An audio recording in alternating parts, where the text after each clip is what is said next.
पंकज भाऊ तुम्ही विदर्भातील शाळा सुरू होत आहे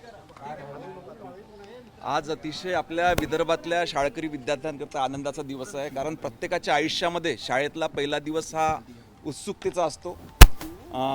विदर्भातल्या नागरिकांच्या वतीनं एक विशेष विनंती सरकारला करण्यात आली होती की इथलं वातावरण बघता ज्या शाळा बाकी ठिकाणी 16 तारखेला सुरू झाल्या होत्या त्या विदर्भातल्या शाळा 30 जूनपासून व्हाव्या.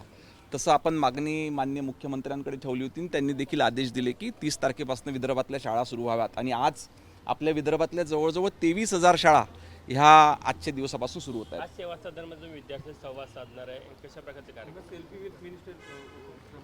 सेवा सदन शिक्षण संस्था ही अतिशय नामवंत शिक्षण संस्था आहे. 100 वर्ष या शिक्षण संस्थेला पूर्ण झालेले आहे आणि आज मी स्वतःला भाग्यवान समजतो की इतक्या नामांकित शिक्षण संस्थेमध्ये मला या ठिकाणी येण्याची संधी मिळाली. अनेक विद्यार्थी जे चांगल्या पदांवरती काम आहेत, अतिशय शिस्तीनं आणि गुणवत्तापूर्वक शिक्षण ह्या शिक्षण संस्थेच्या माध्यमातून या ठिकाणी देण्यात येते.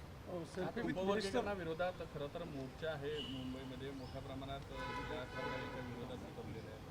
कशाच्या उपवर्गीकरण संदर्भात काही लोकांना त्याच्यामध्ये कन्फ्युजन आहे, परंतु सरकार सर्वांची भावना त्या ठिकाणी समजवून घेईल आणि योग्य तो मार्ग काढेल. टीईचा पेपर फुटलेला होता, कुठपर्यंत त्याचा अपडेट आहे? तपासचे धागेदोरे परप्रांतात सुद्धा गेलेली.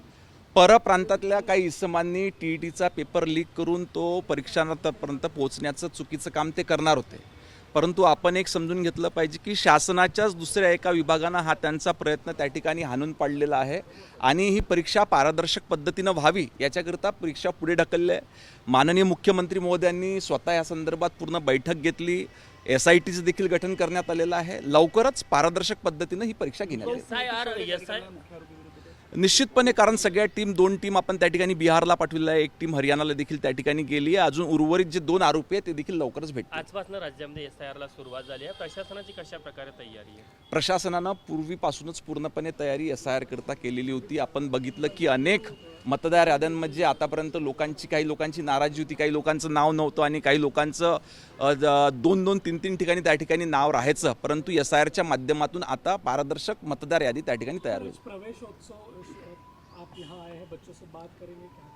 हाँ बिल्कुल, अभी सेवा सदन जो यहाँ की नामांकित शिक्षण संस्था है, प्रवेश उत्सव के तौर पर उन्होंने अलग अलग प्रोग्राम्स यहाँ रखे हुए और मुझे भी खुशी है कि इतनी अच्छी शिक्षण संस्था में मुझे यहाँ निमंत्रित किया गया. सर, टीईटी मामले में मको की भी कार्रवाई हो सकती है ऐसा कहा है? उसमें पहले हम लोग उस पर डिस्कशन में आया था वो मामला, पर अभी जो एक्ट्स में प्रोविजन है उसके तहत नहीं हो सकता है. तो कायद्यामध्ये काही सुधारणा करून आपण त्याच्यामध्ये भविष्यात अशा पद्धती इस तरीके की घटनाएं ना घड़ी इसलिए कोशिश करने वाले हैं. टीईटी पेपर की जो जांच चल रही है किस दिशा में चल रही है, अब तक कितनी सफलता मिली है, एक आरोपियों तक कैसे पहुंच पाए हैं? लगभग 5 आरोपी इसमें है, ऐसे प्राथमिक तौर पर हम पर लग रहा है. 3 आरोपियों को वहाँ पकड़ा गया हुआ है. 2 आरोपियों को पकड़ने के लिए 2 टीम बिहार को गई है और 1 टीम हरियाणा भी गई है. सर, आज जो स्कूल शुरू हो रहे हैं विदर्भ में, कोई स्कूलों की संख्या कुल कितनी है जहाँ पे शुरू किया था, क्योंकि 15 से शुरू होने वाले थे? लगभग 23,800 स्कूल विदर्भ की है जो आज से शुरू होने वाली है. मराठी भाषा की अनिवार्यता पे भी कल सदन में बातचीत हुई है कि तमाम स्कूलों को मराठी करना अनिवार्य, नहीं तो फाइन लगाया जाएगा. बहुत सारे लोकप्रतिनिधियों और लोगों के तरफ से निवेदन था कि महाराष्ट्र के हर स्कूल में मराठी अनिवार्य करना चाहिए. वैसे इंस्ट्रक्शन भी सरकार की तरफ से दिए गए हैं.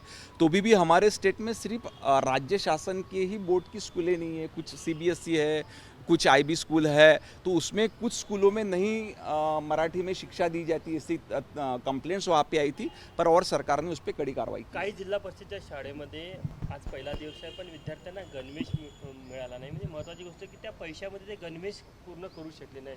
नाही, गणवेश देण्याकरिता सरकारनं साधी सरळ भूमिका त्या ठिकाणी घेतलेली आहे. आतापर्यंत सरकारच्या वतीनं गणवेश त्या ठिकाणी देण्यात होता. आता जी स्थानिक शाळा समिती आहे, शाळा समितीच्या खात्यामध्ये सरकारने त्या ठिकाणी पैसे वळते केलेले आहे. तिथली शाळा समिती ही विद्यार्थ्यांकरिता गणवेश घेणार आहे. निधी खूप कमी असल्याची तक्रार पालकांची पण राहिली आहे. नाही, निश्चितच नाही, भरपूर असा निधी आपण त्या ठिकाणी दिलेला आहे, परंतु भविष्यात जर का अजून विद्यार्थ्यांच्या गणवेशाकरिता निधी लागला तर सरकार त्या स्थानिक शाळा समितीच्या खात्यामध्ये वर्ग करेल. नरसापूर प्रकरणाचा निकाल लागल्यावर सर्वत्र कौतुक होत असताना संजय राऊतांनी यामध्ये काही फार कौतुकाचं नसल्याचं म्हटलेलं आहे. संजय राऊतांना एवढं गांभीर्य घेण्याची गरज नाही आहे. थँक्यू.